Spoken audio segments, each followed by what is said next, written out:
Всем привет, друзья! Сегодня у нас будет тест-драйв Scania в зимних условиях и в горах в Норвегии.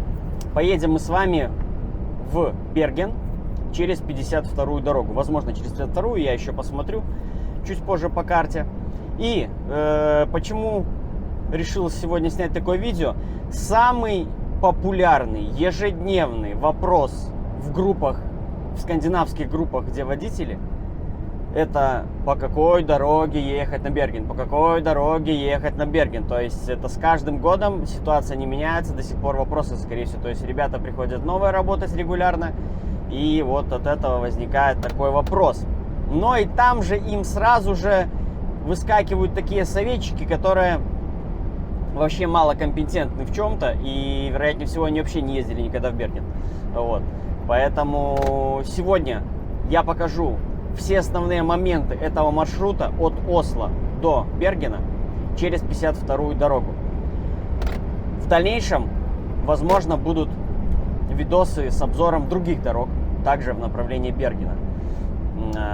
Сегодня будет именно 52-я. Ну и также посмотрим, с какой скоростью я пойду, будет идти Scania в гору V8. Значит, по погоде вроде бы как мороз стоит. Должно быть ехать комфортно. Ну, в общем, все посмотрим уже по факту. Значит, сейчас первое у нас будет: проедем мы Осло и съедем на 16-ю дорогу. В тоннеле в Осло какая-то проблема. Закрыты полосы для движения. Всех сгоняют в крайнюю левую. Сейчас посмотрим, что там происходит. Ну и что здесь у нас? Ничего. Решили они средь бела дня тут позаниматься какой-то херней.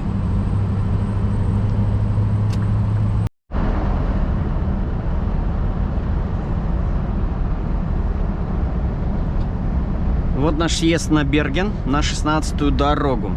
Именно с 16-й дороги начинается этот путь, а затем дальше вы все увидите.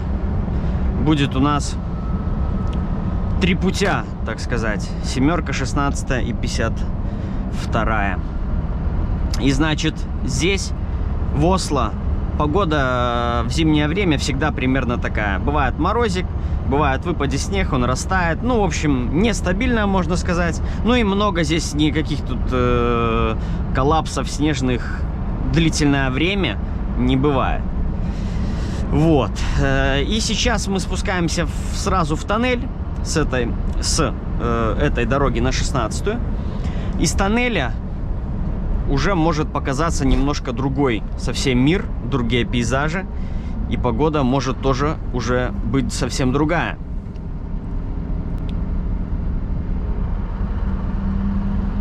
Два километра 300 метров тоннель.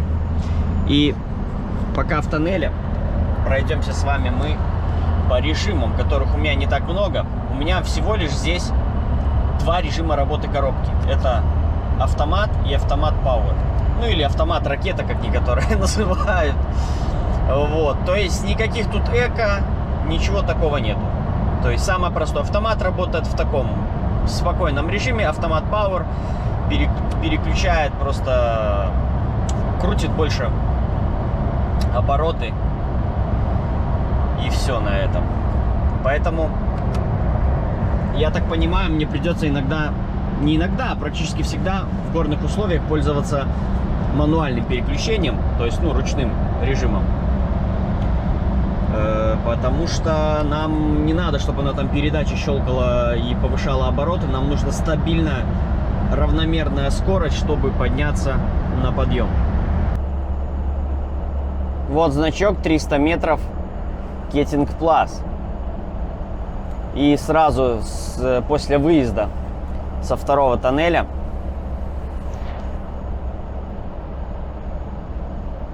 вот туда направо и на площадку. Первое место для одевания цепей. Ну, немножко побольше здесь снега на обочинах. Но дальше впереди нас ждет еще один тоннель. И первый подъем. После выезда из третьего тоннеля вы уже попадаете на небольшой здесь вот подъемчик, да? И впереди будет кольцо, и начинается ремонт дороги. Когда не было этого ремонта дороги, здесь было больше гораздо проблем, когда начинал валить снег или появлялся там какой-то гололед, потому что не всегда успевали засыпать этот участок дороги. Здесь, получается, не было никаких колец, раньше и тоннеля там не было какого-то из них, я не помню, здесь новые настроены. В общем, здесь вы начинали подъем в гору. Все, сейчас вот будет небольшой спуск и начнется подъем в гору. Но сейчас, так как здесь идут полным, так сказать, темпом ремонты, здесь постоянно ездит специальный этот весь транспорт, карьерники и так далее, которые развозят этот песок здесь на колесах везде. И то есть получается автоматически дорога всегда посыпана.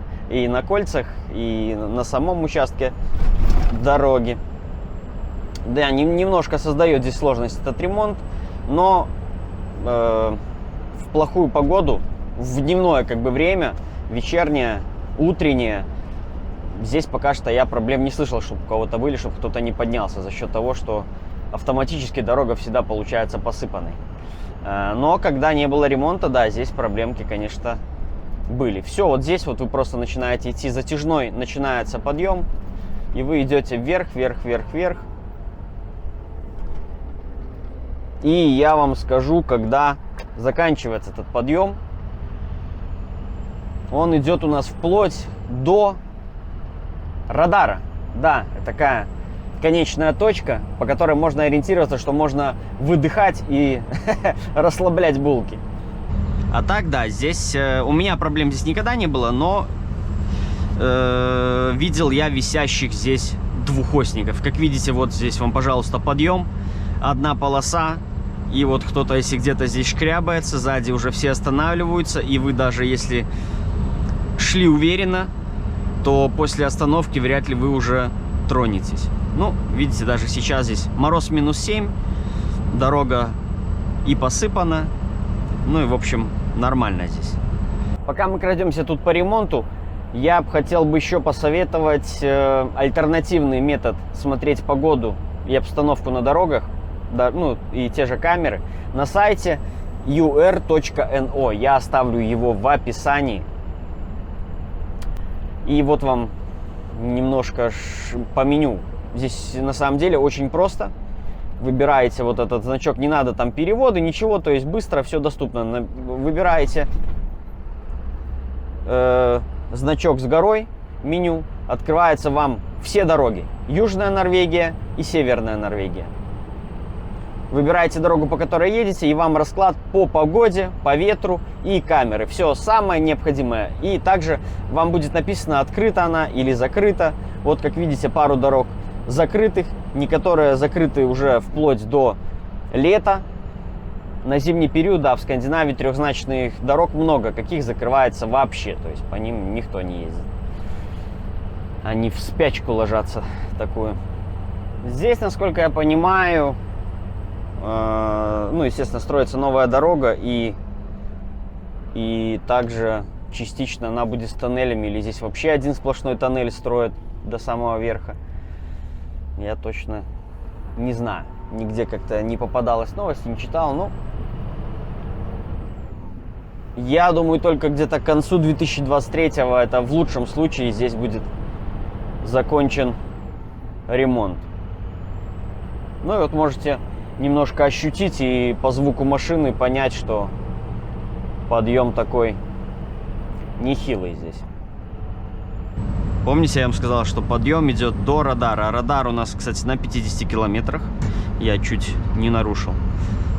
В Норвегии, насколько я проверял, на 53 радар не фотографирует. Ну, то есть на 3 километра, если у вас превышение, то он не фотографирует. Меня фотографировало на 57 7 я там где-то как-то прощелкал, но штраф так и не пришел. Может быть, еще когда-нибудь придет, не знаю.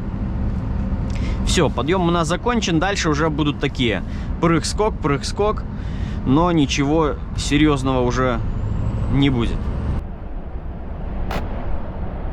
Продемонстрирую вам свое освещение. Вот так у меня все выглядит.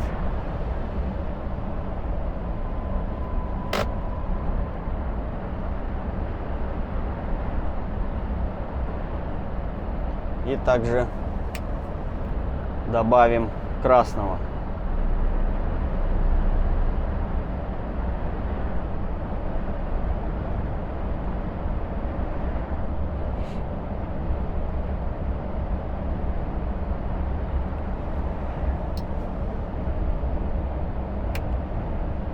Вот так. Значит, пока крадемся мы в сторону первой нашей развязки, которая будет с 16-й дороги на 7-ю, замерим, с какой скоростью у меня поднимается ленивец, чтобы понимать, как действовать в случае экстренной ситуации, сколько у меня есть на это времени. Значит, смотрите, кому не сложно, я скажу «начали» и нажму кнопку подъема ленивца. Ну, то есть, как я и говорил в видео, когда обзор делал, что кнопка разгрузки, если ее до конца нажать и не отпускать, то она полностью поднимает в конце ленивец. По-другому с тяжелым весом вы ленивец не поднимете в Scania.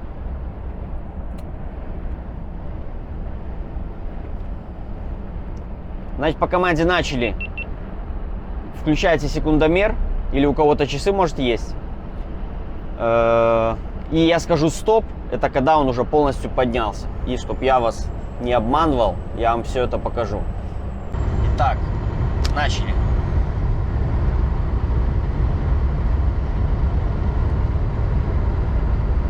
Так, перекидывает. Ну, довольно-таки не быстро перекидывает, поэтому нужно это всегда учитывать заранее, что максимальный зацеп быстро не получится получить.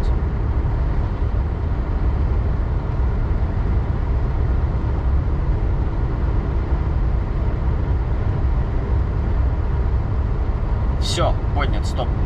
Не стоит забывать, что когда вы полностью подняли ленивец, у вас рулевая ось ослабляется, и за счет этого у вас становится, мягко говоря, отвратительное управление. Где-то, если какие-то повороты или шпильки, вероятнее всего, что вы поедете прямо. Ну, поэтому нужно быть очень осторожным. Если совсем погода говно, и вы знаете, что вы будете до конца поднимать ленивец, то одевайте цепь на переднее колесо, чтобы она хоть как-то поворачивала куда-то. Надеюсь, у нас таких приключений жестких не будет, хотя все возможно. Зима только началась, впереди длинный путь. Как видите, у нас получается 4 целых варианта, да? 7-ка. То есть сейчас будет развязка у нас с 16 на 7, и потом по 7 у вас будет 3 варианта.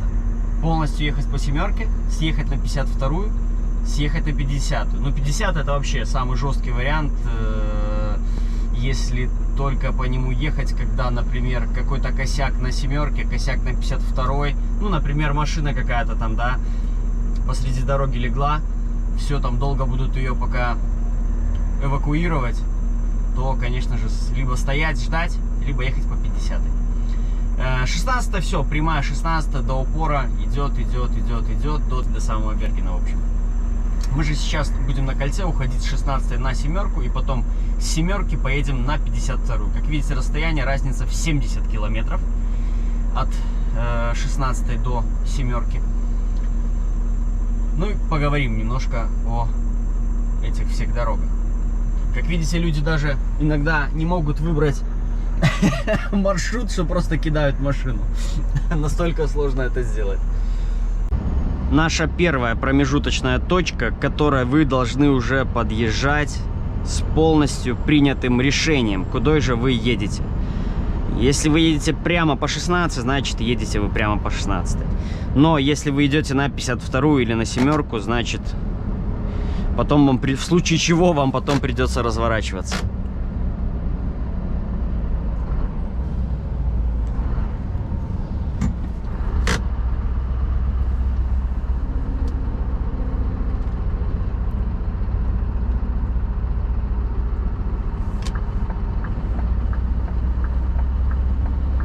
Лесовозик такой яркий.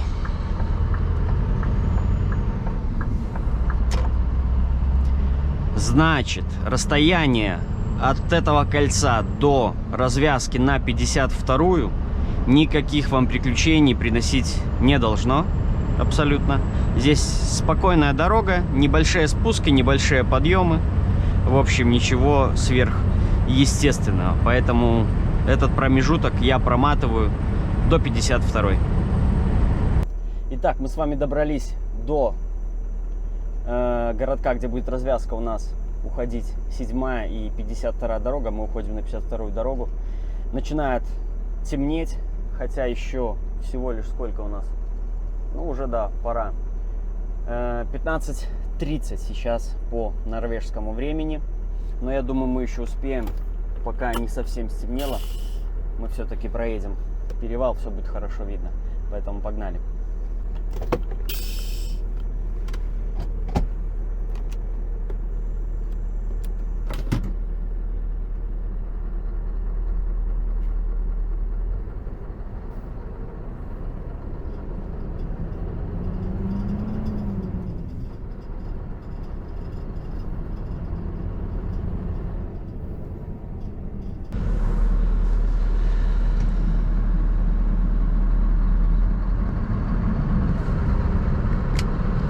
Даже вот при выезде с кольца гололед какой-то.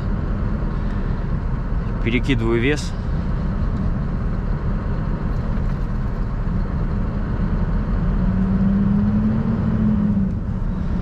Сразу же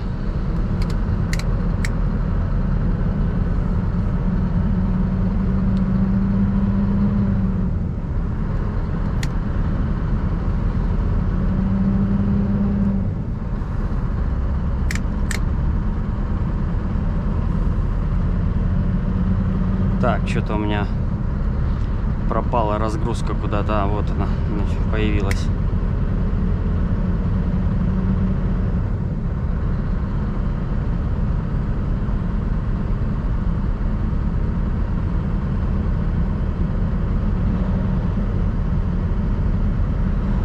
Да, что ж, даже при минус 12 мороза у нас гололед какой-то. А почему гололед? Потому что рядом речка, которая еще не замерзла. И, я так понимаю, от нее влага поступает, и создает она немножко проблемы. Значит, перед подъемом поставлю я 11 тонн на ведущую ось, и 3 тонны у меня остается на ленивец. Но в случае чего, если сейчас начнет пробуксовывать, то подниму полностью я ленивца. Посмотрим заодно, будет ли посыпано, в чем я очень сильно сомневаюсь, подъем. Сейчас 2 нужно будет преодолеть шпильки, самые такие опасные. Ну а дальше уже там все гораздо поспокойнее будет. Здесь на низу посыпалось, но давно. Видно, что может с утра какого-то или еще. И все это обратно накрыло влагой. И то, что посыпали, что не посыпали, одинаково. И сразу у нас с кольца на 52-ю начинается первая часть подъема.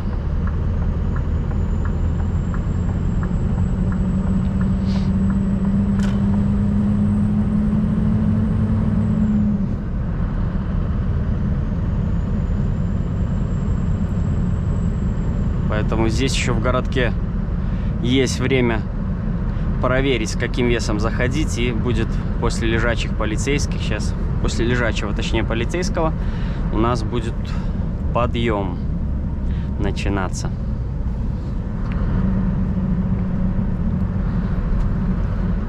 Так, я немножко еще добавлю, оставлю. Вот, у меня почти 12 тонн на ведущую и 2,5 тонны на ленивца.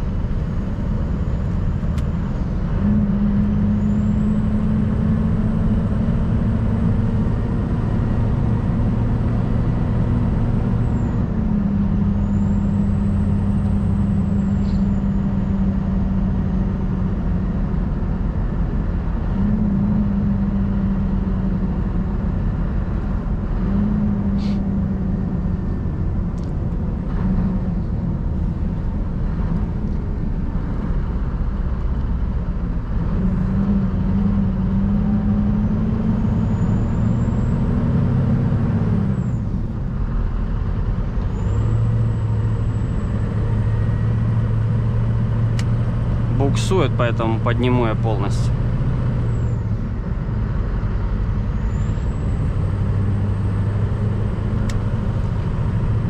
Ну, нет, еще даже не полностью поднял. 1,5 тонны у меня есть. То есть сейчас еще вторую шпильку такую пройти. Она более будет уже. И дальше должно быть поспокойней.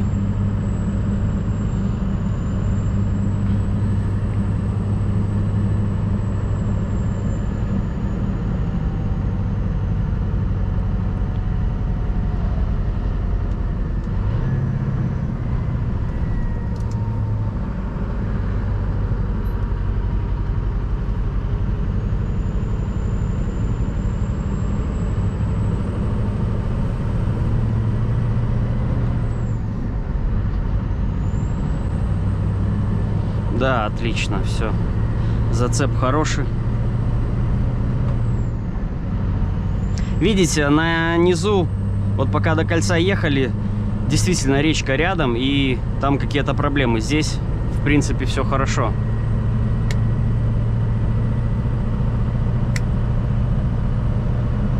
Ну и что здесь на 52-й у нас, вот на этом подъеме? По утрам и ночам здесь очень не любят посыпать с этой стороны. Вот за это я ее не люблю. Поэтому если в такое позднее какое-то время, раннее точнее, или ночью ехать, то лучше ехать по 16-й, и все будет хорошо. Значит, 16-я еще там года 2-3 назад там были ремонты. Она вся сплошная была почти в ремонтах. И, конечно, там создавались из этих ремонтов проблемы. Сейчас же там все хорошо. Ремонты все закончены. И, в принципе, подъем довольно-таки плавный. А с той стороны, если ехать с Бергена, вообще там по тоннелю у тебя основной подъем проходит.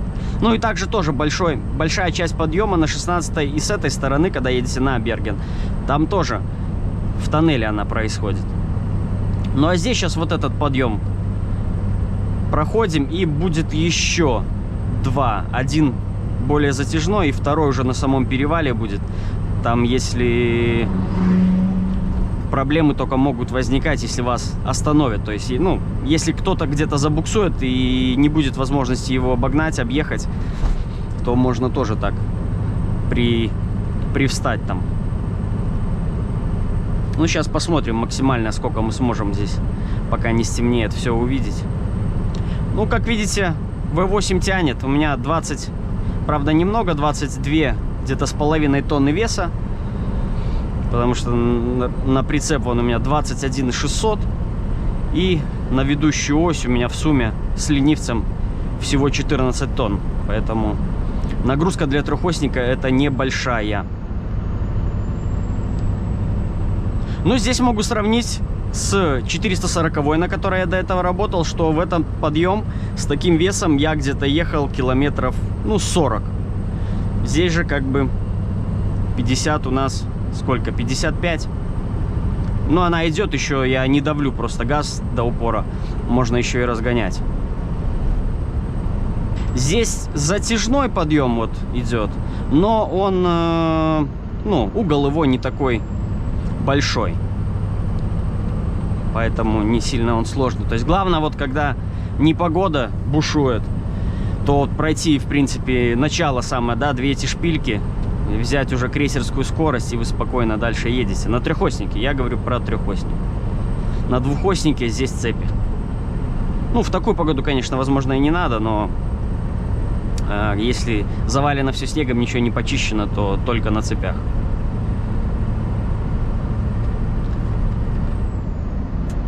Ну все, здесь мы уже спокойно едем до следующего подъема.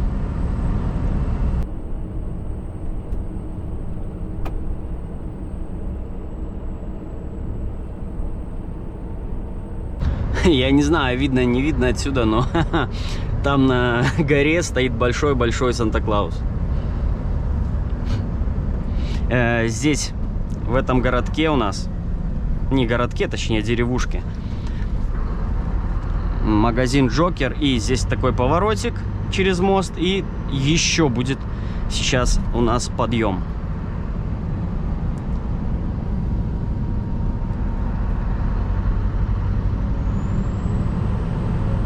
Как видите, здесь информационное табло, что дорога открыта, все нормально.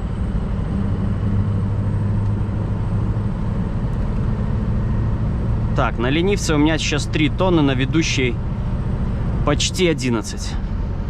Идет нормально.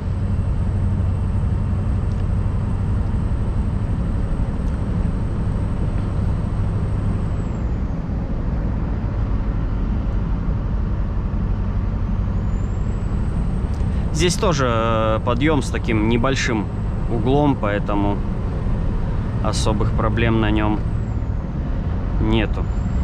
В гололед, да, где-то там на той неделе, по-моему, здесь двухосник соскочил с дороги. Не знаю, как там, что у него вышло это. На цепях он был или без цепей. Проскакивали фотографии в группе скандинавской. Проезжаем еще одну деревушку. Ну, в Норвегии, в принципе, это городами называют.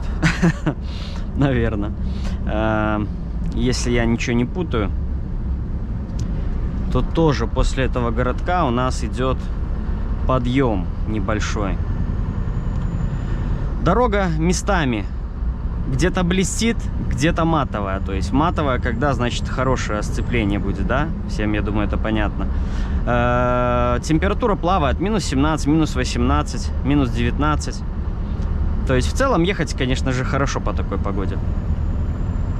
Обочинки где-то там, они, да, скользкие, но сама вот колейка как вытоптанная, что с одной, что со второй стороны, они хорошие.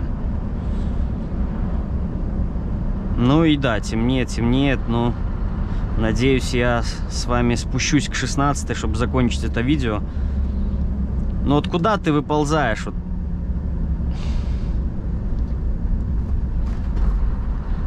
Такси, Хемседаль.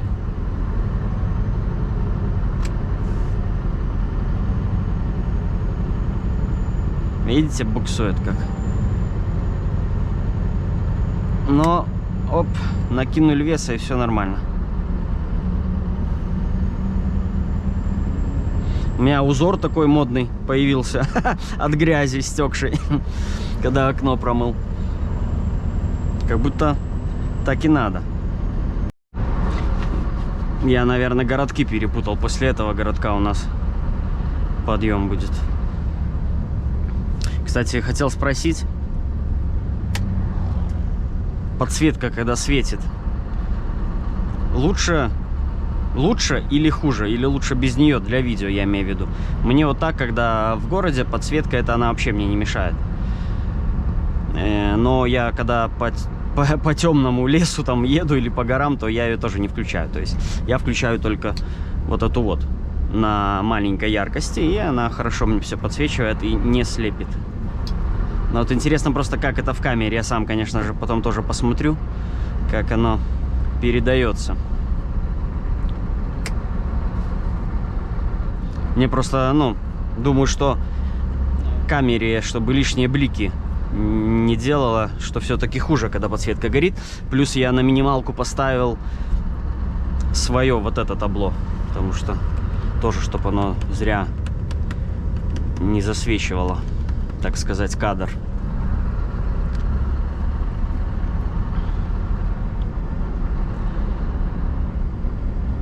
Да, здесь еще и ремонт дороги, который так и не закончился.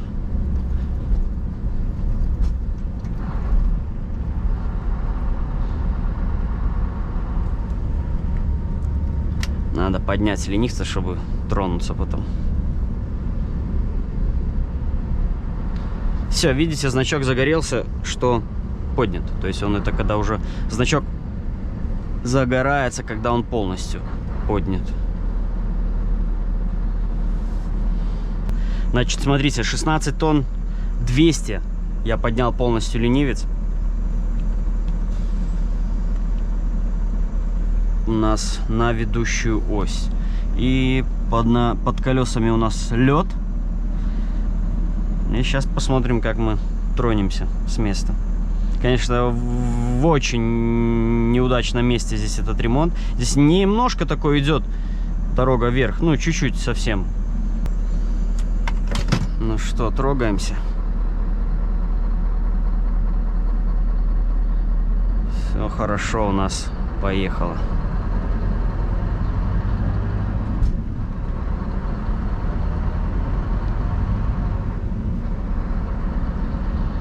То есть здесь какая фишка идет, да, в трехоснике, что если у вас недостаточно, например, тяжелый вес, то есть 30-ка, да, груза, а вот такие 22, то он начинает в таких вроде бы простых ситуациях ленивец, наоборот, подмешивает вам. Почему? Потому что трение, он создает лишнее трение, и вам приходится, в принципе, его подымать.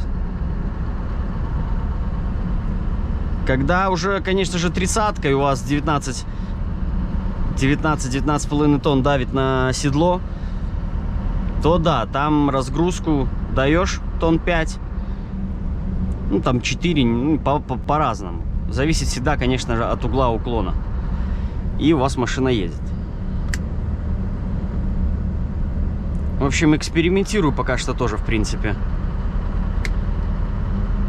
С каким, где, как весом, как она идет. Чтобы в случае какой-то уже более стрёмной ситуации уже быстро реагировать на все это движение. В Volvo по сравнению со Scania есть огромный плюс в этом плане, что кнопка подъема моста работает, то есть, да, тоже там две. Одна кнопка разгрузки, вторая кнопка принудительного подъема. И вот она поднимает с любым весом, только не с места. С места она не подымет. Тяжелый когда. То есть нужно, чтобы она там поехала хотя бы километров уже 10 в час. Все, вы тоже сможете его поднять принудительно, и он поднимается мгновенно. То есть не как здесь, да, вы там сколько засекали. Напишите мне в комментариях, кто засек, сколько это заняло времени. Там это происходит буквально, ну, 3 секунды. 3 секунды у вас ленивец уже поднят, у вас все 19 тонн давят вам на ведущую ось, и вы прете как танк на подъем. Главное, чтобы вам хватило мощности двигателя. Как бывают Volvo задушенные компаниями, вот, то там, конечно же, души не души, она не едет никуда. Фару нижнюю я прочистил, до верхней уже сегодня я не добрался. Но и так нормально с одной. Завтра в Бергене должно быть потеплее, поэтому я их очищу. И одну, и вторую. Ну и все, как видите, у нас уже 4 часа 20 минут местного времени. И уже почти темно. Но это запад, ребята. На севере уже стоит вовсю полярная ночь. Там уже дня вообще нету никакого. Ну и здесь, конечно же, с этих краев, чем выше вы поднимаетесь, тем меньше у вас световой день. Как я и помню, что Кеттингплац, а за, ну, короче, место, где одевают цепи, за этим местом сразу идет у нас подъем. И кто у нас тут одевает цепи? А одевает цепи у нас двухосник. Правильно делает.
И вот оно здесь с раздвоением.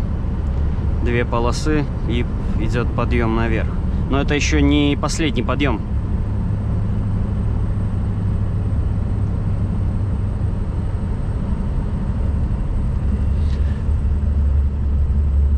Здесь тоже что-то похожее, что когда-то посыпалось, но явно не сегодня. Но когда-то посыпалось что-то. Или это просто так машины грязи натаскали? Да не, посыпалось, но уже сверху несколько корок, несколько слоев льда на этой посыпухе. Что у меня получилось? На 50 километров в час я поднялся. Что-то слабовато, если честно. Как-то вес у меня небольшой, но как-то она у меня вообще слабо едет. По-моему, когда я ехал с 28 тоннами, у меня она как-то пободрее перла в горы. Так, вот наша отправная точка. Шлагбаум. И уже подъем на перевал. Здесь тоже вот этот поворотик такой коварный на подъеме. Скорость приходится сбавлять.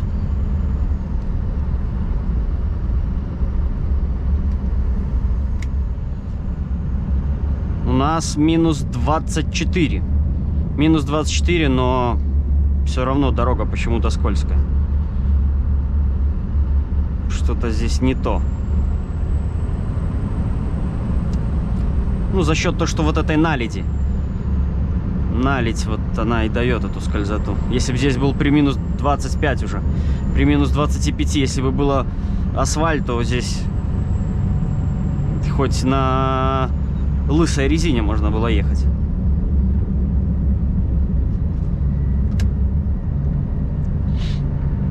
Я не знаю, попробую я.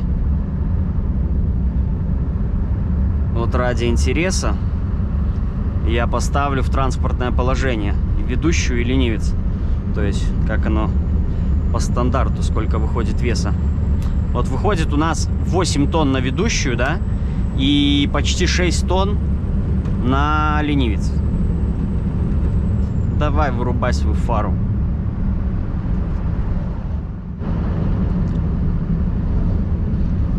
Вот снегоуборщик поехал.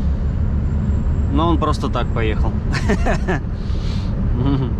Так, наверное, проверяет дорожное покрытие в каком состоянии. Вот у нас, надо запомнить, что карман длинный. И у нас идет уже основной подъем на перевал. Тут что-то делают непонятное. Вот он, большой шлагбаум.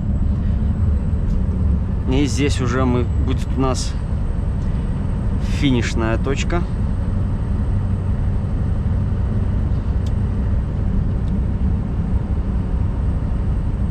Час я уже еду по 52-й.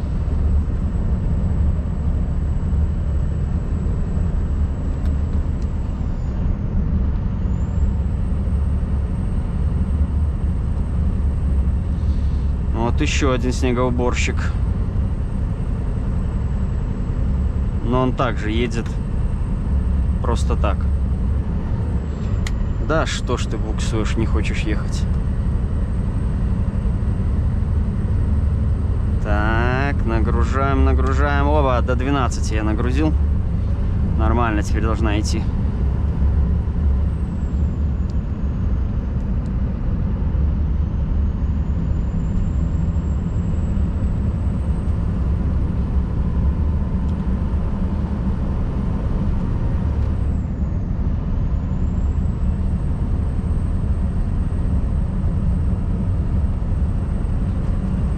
Здесь тоже он довольно-таки плавный.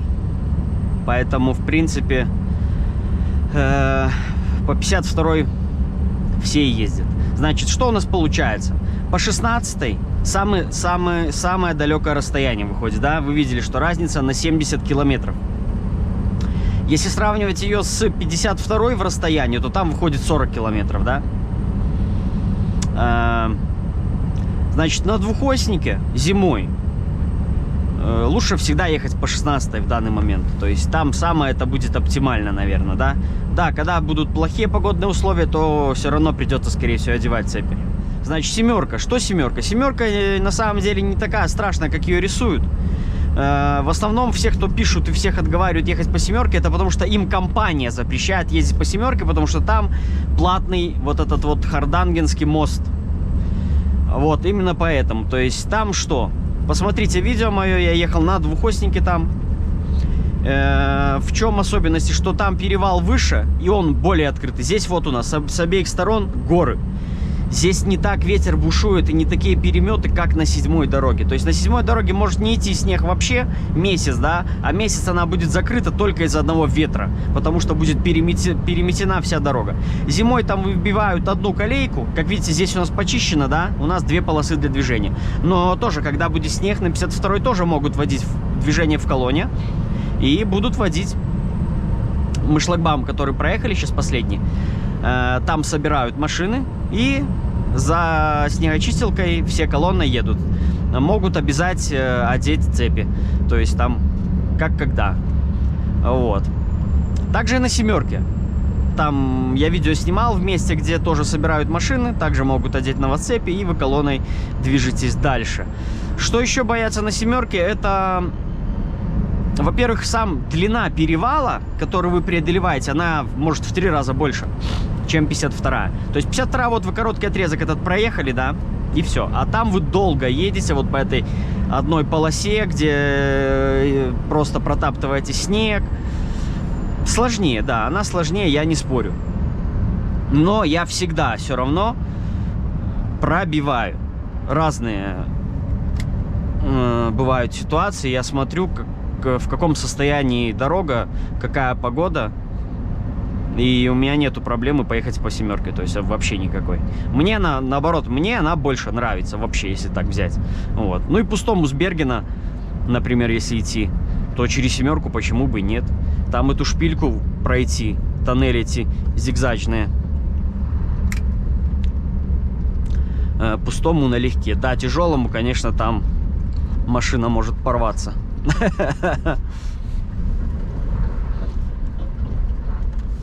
Ну и здесь я хочу сказать, что на 52-й подъем такой суровый идет, когда едете с Бергена.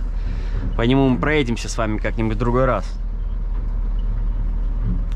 И вот ремонты здесь, конечно, они вообще не в тему. Абсолютно не в тему. Я опять при остановке поднял полностью ленивец, чтобы спокойно тронуться. Ну вот неужели так это было обязательно сейчас зимой тут колупаться? Так, покатились.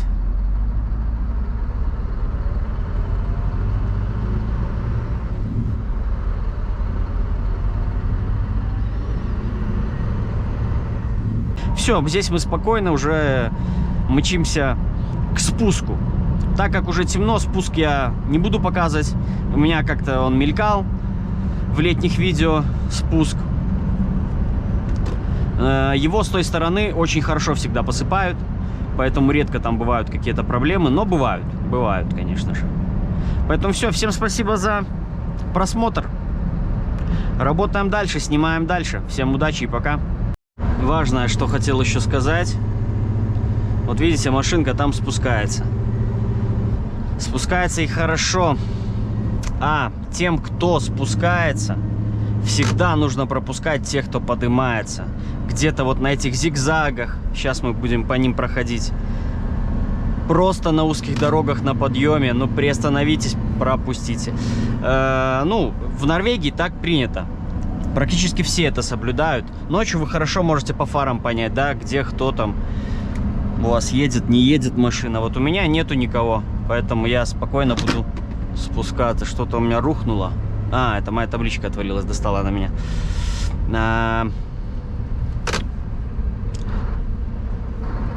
Поэтому нужно внимательно смотреть и пропускать, кто поднимается. Потому что неизвестно, какая там дорога, как, что. Нам все равно проще вниз катиться, чем подниматься кому-то вверх. Все.